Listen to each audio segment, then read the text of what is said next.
Со тесна разлика во вториот круг од претседателските избори влегоа двајцата кандидати Стево Пендаровски и Гордана Силјановска-Давкова. Партиите и кандидатите сега ќе мора да ги мотивираат гласачите да излезат во што поголем број во вториот круг од претседателските избори. Како тоа ќе го стори кандидатката за председател подржана од ВМРО-ДПМНЕ Гордана Силјановска-Давкова, денеска ја прашувам во студиото на Пресинг ТВ. Професорке, ви благодарам што прифативте поканата да бидете гости. Мој гостин и за почеток, како планирате да ги мотивирате граѓаните да излезат во вториот круг во што поголем број и вие да добиете што поголема поддршка?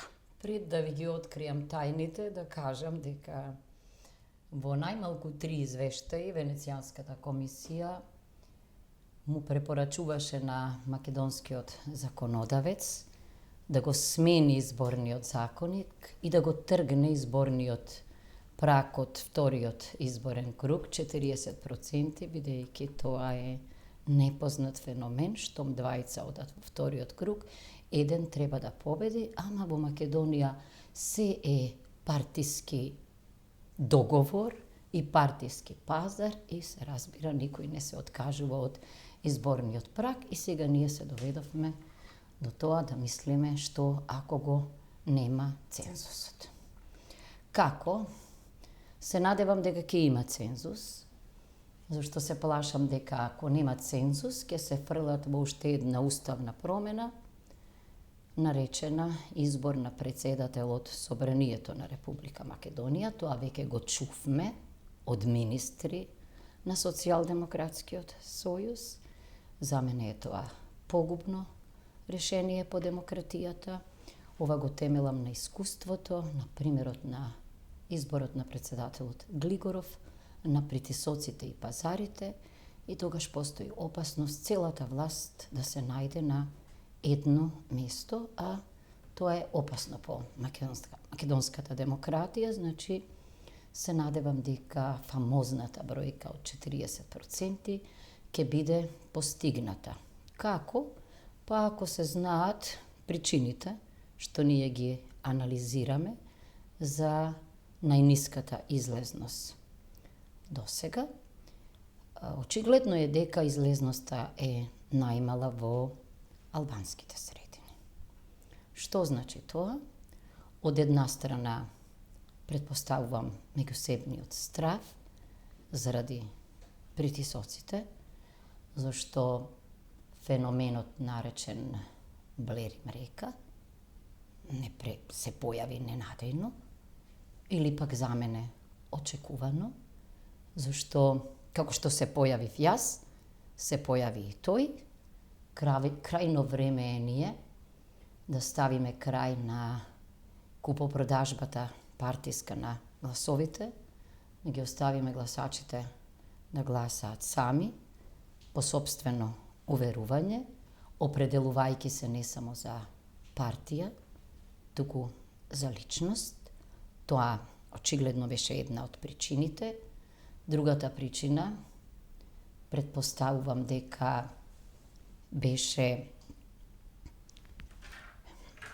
определбата на албанските гласачи. Одеднаш, значи, тие сега имаат еден независен кандидат подржан од опозицијата, меѓутоа од друга страна нешто што е наречено консенсуален кандидат.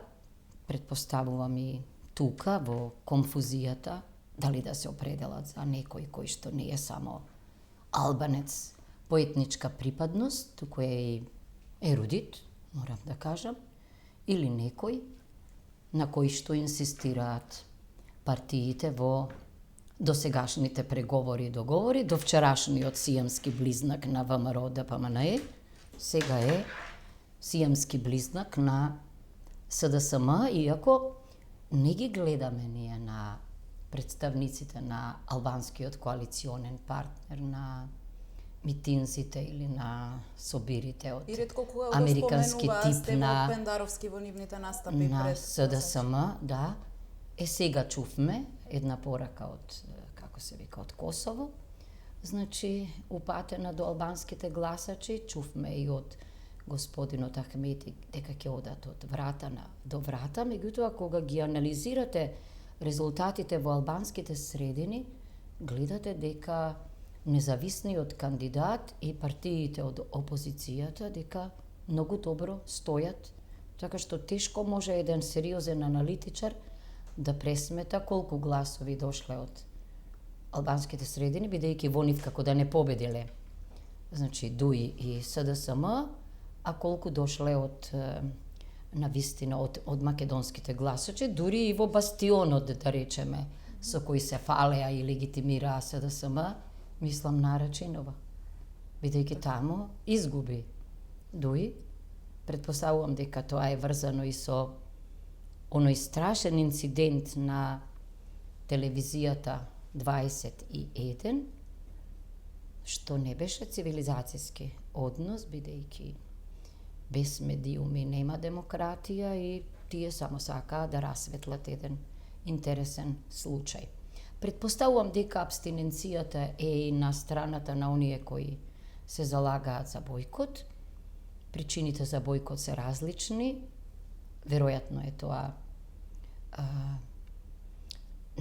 несакањето, го разбирам, да се легитимира името Северна Македонија, но повторувам по кој знае кој пат дека реалноста е таа. На референдумот беше друга реалноста, тогаш беше против тоа име.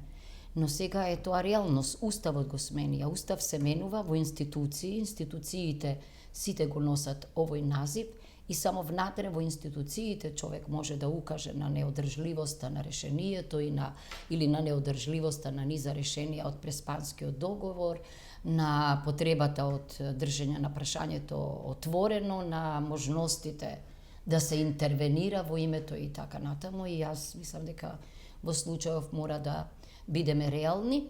Предпоставувам дека и кон бојкот или кон можеби посегање по неважечки ливчиња пристапија луѓето од шарената револуција. До сега не е голема бројка на неважечки ливчиња. 4% речи си. Не би сакала да верувам дека тоа е врзано за нерегуларности. Неопределените дел од нив можеби се определија, бројката покажува на гласањето тоа, оние 40% пат во безтежинска состојба на владеачката коалиција, на СДСМ споредено со локалните избори, тоа го покажуваат. Тоа е сликата, што значи дека во вториот круг се разбира ние ќе се концентрираме. Ако е во прашање гласачкото тело на ВМРО ДПМНЕ, тогаш на луѓето кои можеби разочарани од владењето на ВМРО ДПМНЕ се повлекоа, на некој начин не беа активни, но сега се активираат зашто гледаат реформски капацитет, реформска решеност, гледаат нова стратегија. Мислам дека резултатот го покажува тоа, инспиративен е. Предпоставам дека сега тие размислуваат на нови парламентарни избори, но за да дојде до нив треба да има успешни председателски избори. Ги споминавме гласовите на Блерим Река. Премиерот Зоран Заев веднаш по првиот круг од председателските избори на трибина со кандидатот, вашиот против кандидат Стево Пендаровски, рече дека на нив им се потребни гласовите од Блерим Река. Дали вие ќе барате поддршката од оние кои гласаа за Блерим Река и доколку ја барате, како ќе ги убедите да гласаат за вас? Јас се разбира во сите мои изјави се обраќам до сите граѓани, се разбира. Јасно е дека граѓаните со албанска етничка припадност се импозантна бројка и како гласачко тело. Се разбира дека им се обраќам ним, но исто како и господинот Река, како на поединци, не низ партиски пазари, оти јас не можам да представувам партија, не партиски кандидат сум. Од друга страна, премиерот со самото тоа што вели дека ќе ги бара, покажува дека тие имаат богато искуство во политички и партиски пазари од секаков вид, но самиот господин Река, јас тоа го почитувам, велеше дека за него гласачите се субјект и за мене за субјект не се објект, ке им се обраќам, се разбира ним. Може да чуеме трагикомични изјави од типот дека сум била јас албанофоб. Тоа е далеко од здравиот разум, а не само од реалноста. Албанофобијата е нечовечко однесување. Не, јас не сум никогаш такво нешто не сум направила во животот. Од детството до сегашноста сум се дружела со албанци. Просто ми е непријатно да ги наведувам примерите на заеднички живот.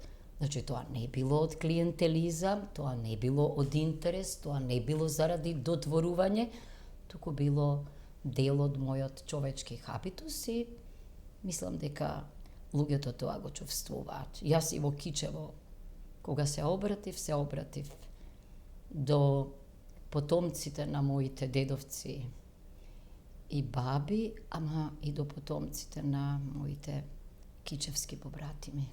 Албанци се разбира и мислам дека од нив сум научила од дедо ми мислим што е беса и дека тоа во животот сум го покажувала на сите студенти, на сите кандидати за магистратури, за докторати, луѓето со кои сум се дружела, луѓето со кои сум живеела и никогаш не сум се движела само во македонска средина. Ете, тоа е таа реалност и јас не можам ништо повеќе од ова. Се разбира, партиите разговараат, преговараат, предпоставувам, ама јас не учествувам. Да, што очекувате вие од тоа. Алијанса за албанците и БЕСА, кои застанаа позади Блерим Река?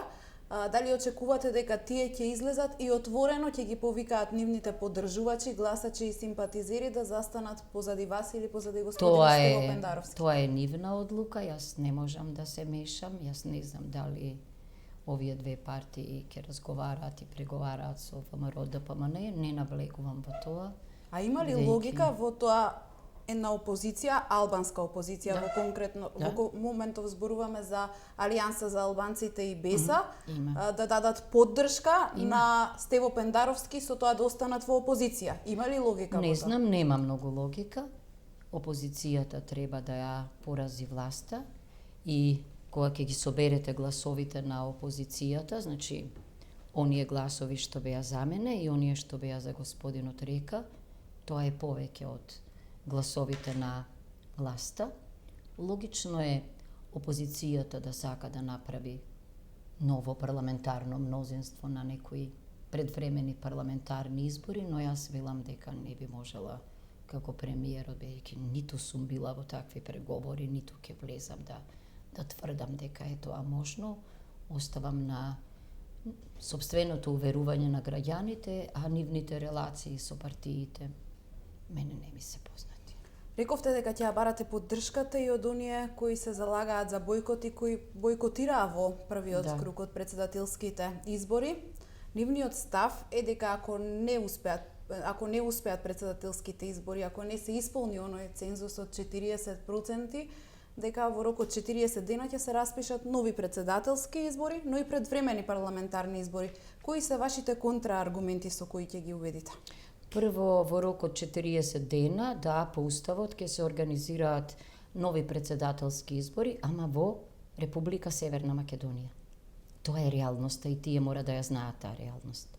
А што се однесува до парламентарните избори, не се исти роковите, бидејќи да, премиерот вети дека доколку не успеат доколку биде поразен, на претседателските избори, дека ќе организира предвремени парламентарни избори, кога се инаку редовните парламентарни избори во прашање, роковите се поинакви, тоа е во последните 90 дена од истекот на 90, во последните 90 дена од мандатот на сегашниот состав, тоа не е значи по 40 дена или во рок од 60 дена по распуштањето на парламентот.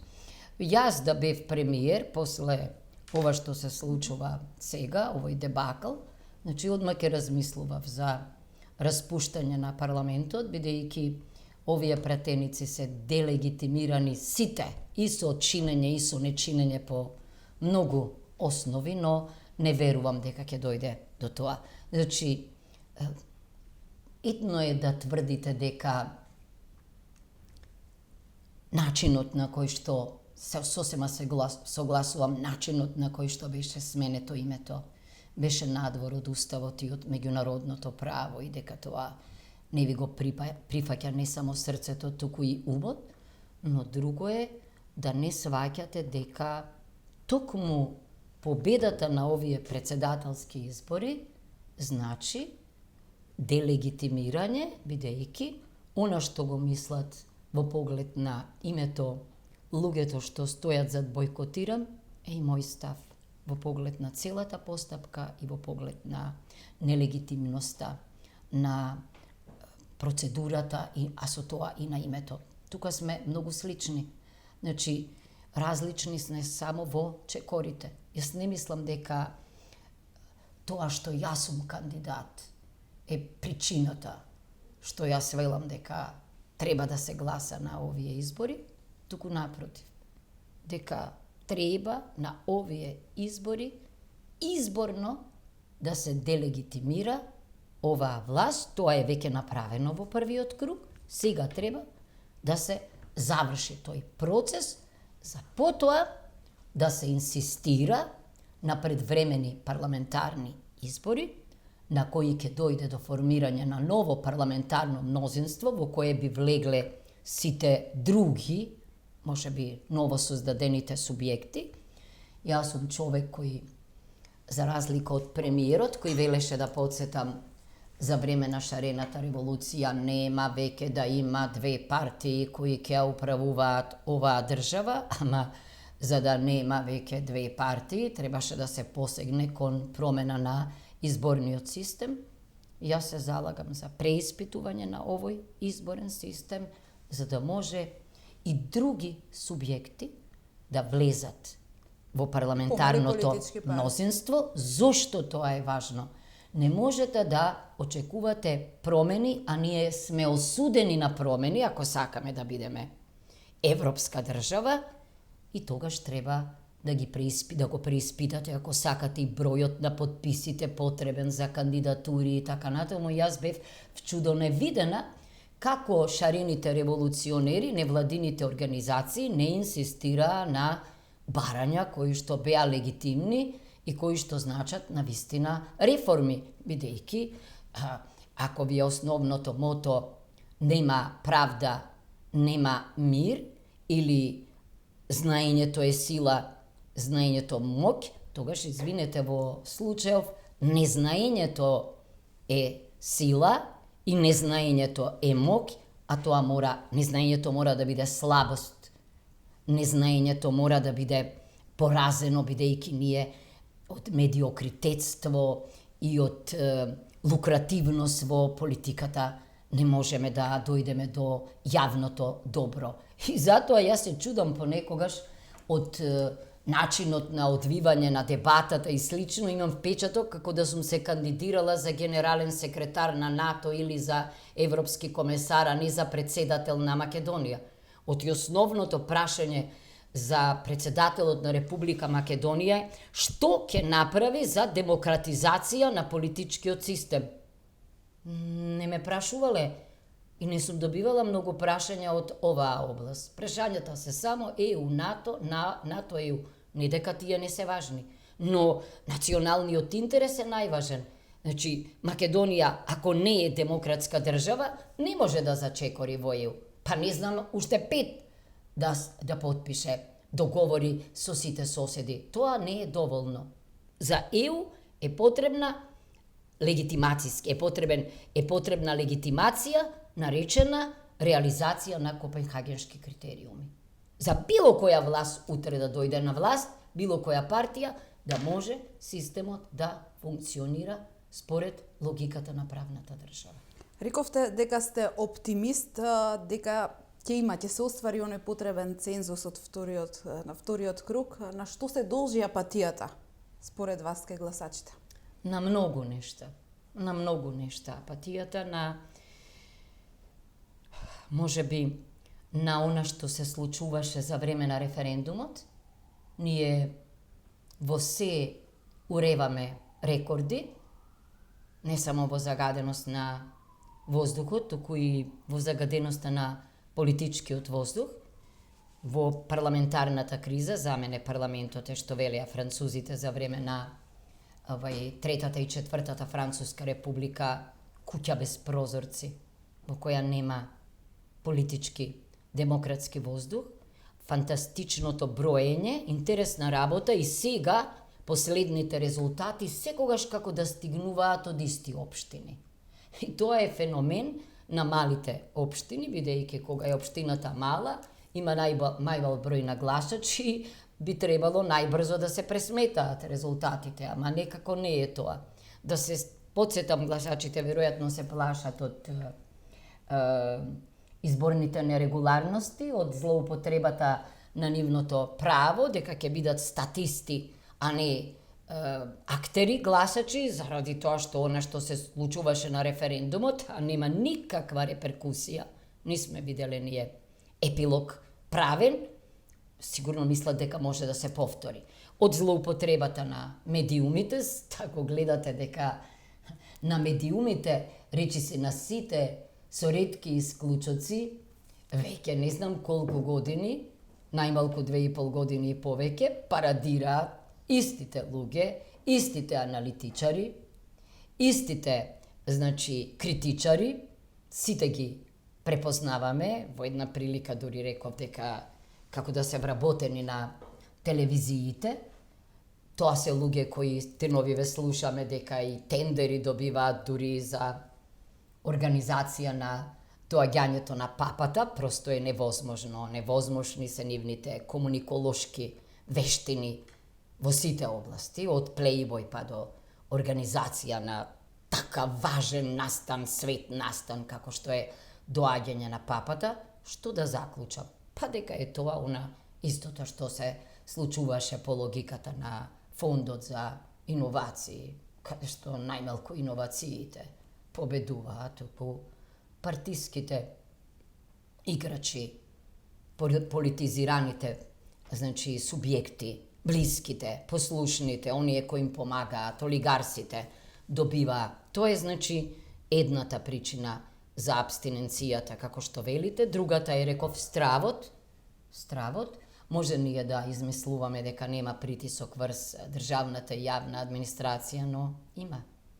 Очигледно луѓето и се плашат да излезат, предпоставувам дека тоа го прават. Третите веќе кажав на бойкотирам А што и така е? натаму.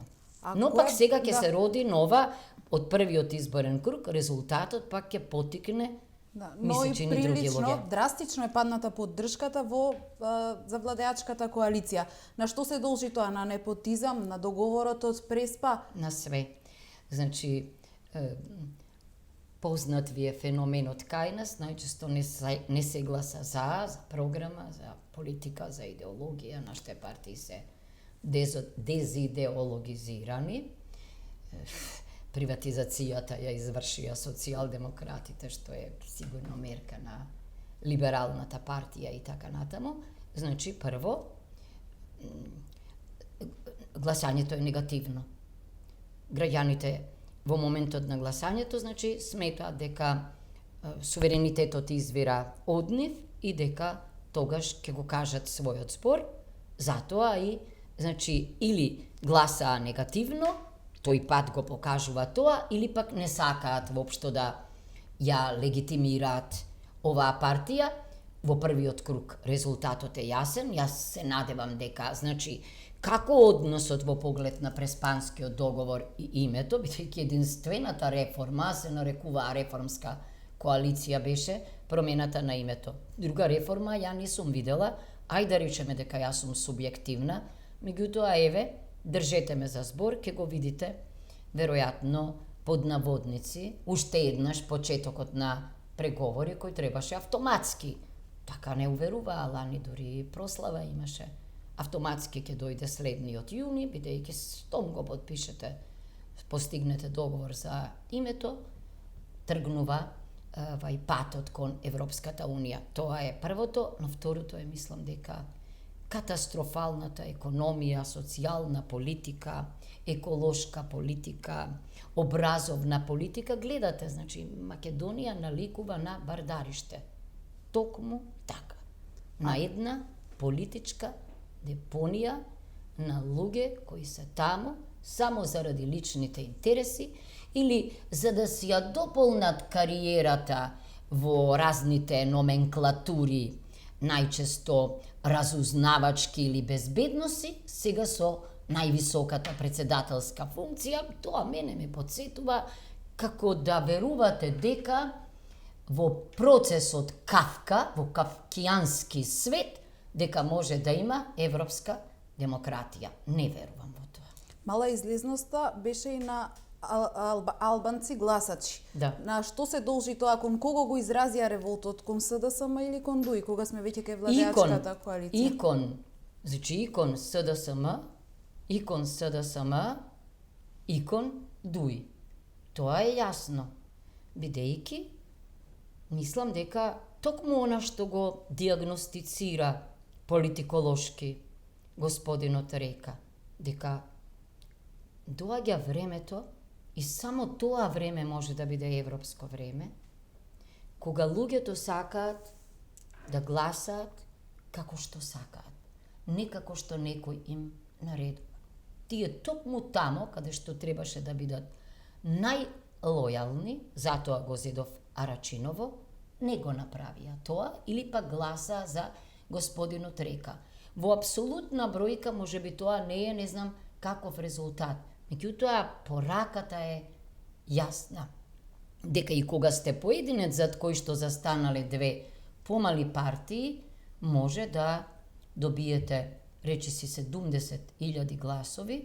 Замислете на таа машинерија, на тие притисоци, на тие поседувања на ресурсиот, и вие може да речете дека исплатата на субвенциите е дел од програмата, ама баш сега, среде избори, да го сторите. Тоа е навистина симптоматично. Сето тоа покажува дека младите луѓе, одважните луѓе, луѓето кои што се уште не заминале, а размислуваат за тоа, си велат, па живот секаков економски, политички, образовен, здравствен, социјален, може да дојде само во услови на владење на правото. Ако него го нема, тогаш дајте барем ние на некаков начин да сигнализираме. Така јас мислам. Што очекувате да донесе 5 мај? Па не знам, јас сум родена во мај. Во мај очекувам пролетта да достигне кулминација, навистина да почнеме ново време. Многу е банално да велите дека заедно напред, ама и заедно е спорно, и напред е спорно. Оти не ви е доволно напред да одите со Преспанскиот договор, туку напред се оди со реформи, а нив ги нема. Иначе, ќе се стоите во статус кво, во место, ако не и ќе одите во декаденција. Јас очекувам во мај Македонија да почне да става крај на транзицијата, а во Македонија има луѓе кои се синоним за транзицијата, без оглед на возраста, оти политичкото клонирање како да постои. Во сите партии, во СДСМ има извонредни луѓе, и имало, и пратенички, и пратеници, и министри, и министерки кои се помнат, ама нив ги нема. Како да ги снема, како да беа маргинализирани. Таквите луѓе во сите партии, и во ВМРО, ДПМН, и во новите партии, кои се реформски ориентирани, кои имаат поинакви идеи, кои се спремни да се извинат за она што можеби другите водства го правеле, мислам дека можат да направат европски чекори. Ја стартувавте и кампањата пред вториот круг од претседателските избори. Ви посакувам успех и ви благодарам за овој разговор. И јас, особено како на жена, ја заборавив таа димензија. Мислам дека е крајно време ние жените да покажеме дека умееме да водиме политика малку на поинаков начин од мажите, за поинакви инструменти. Ви благодарам уште еднаш и И за јас ви одвоеното благодарам. време. А вам, почитувани, ви благодарам за вниманието.